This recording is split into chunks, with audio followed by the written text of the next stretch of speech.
ক্লিনিকে নিয়ে যায় বা ছাড়ের ব্যবস্থাও করছেন, মানে এটাতে আপনার বেনিফিট কি? হসপিটাল থেকে রোগী ক্লিনিকে নিলে এটা আপনার কি ওইটা ভাই এটা হয় না দেখে আমি কিছু বলবো। হয় না দেখে না। একজন সাংবাদিক, সে যথেষ্ট জ্ঞানী, তার যথেষ্ট সোর্স আছে, সে শরীয়তপুরের প্রত্যেকটা ক্লিনিকেই চেনে, সে নিজেই যাইতে পারে। তো আপনি তাকে কেন এই অফারটা করছেন যে আপনার ক্লিনিকে এখানে আপনার বেনিফিট সাথে করে আপনি নিয়ে গেছেন? আপনার লাভটা কি?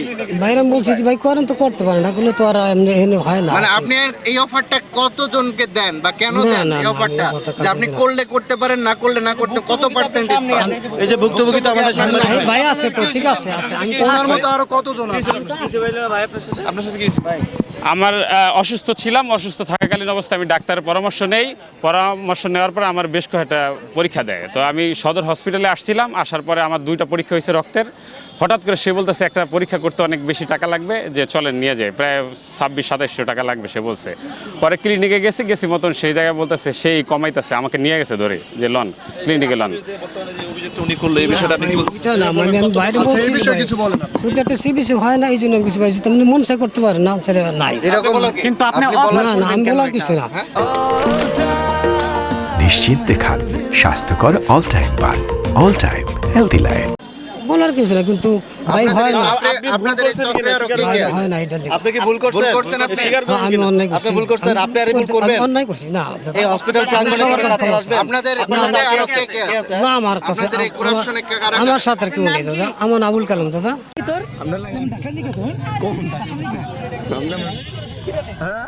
দালালের দৌরাত্ম্য, সেটা নিয়ে আমরা তাদের সাথে কথা বলেছি এবং কি তারা বলেছে এই ব্যাপারটা দেখবে।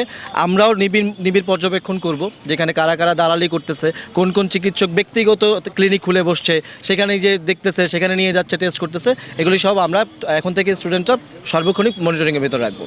তো আমরা ওনাদেরকে বলেছি যে যদি আপনাদের মনে হয় যে ভলান্টিয়ার প্রয়োজন হবে এই সমস্যাগুলোর সমাধান করতে, যেমন লাইন মেনটেন করতে পারতেছে না বা অপরিচ্ছন্ন, যদি ভলান্টিয়ার প্রয়োজন হয় আমাদের স্টুডেন্টরা এসে স্বতঃস্ফূর্তভাবে এখানে কাজ করবে, ভলান্টিয়ার আমরা দিব।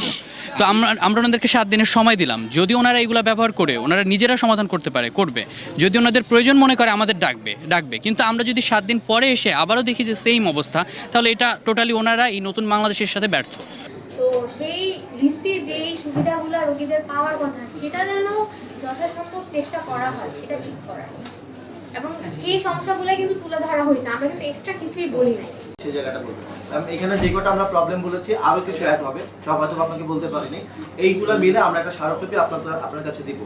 আমাদের চেষ্টা থাকবে, তাদের এই চেষ্টাকে আমি সাধুবাদ জানাচ্ছি এবং তাদের এই চেষ্টাটাকে আমি ভালো মনে করতেছি যে আমাদের দেশ উন্নতি করতে হলে জনগণের সাথে এবং ছাত্রছাত্রীরা যেভাবে এইভাবে এগিয়ে আসছে তাদের সাথে জনগণও যদি একত্রিত হয়, আমরা যারা কর্মজীবী আছি, আপনারা যারা সাংবাদিক আছেন, সবাই মিলে যদি আমরা দেশটাকে উন্নতি করার চেষ্টা করি, তাইলে শুধু সদর হসপিটাল কেন, যে কোনো সব হসপিটাল এবং দেশের সামগ্রিক সব কিছু উন্নতি হবে বলে আমি আশা করছি। এই জায়গাটাতে আপনারা যদি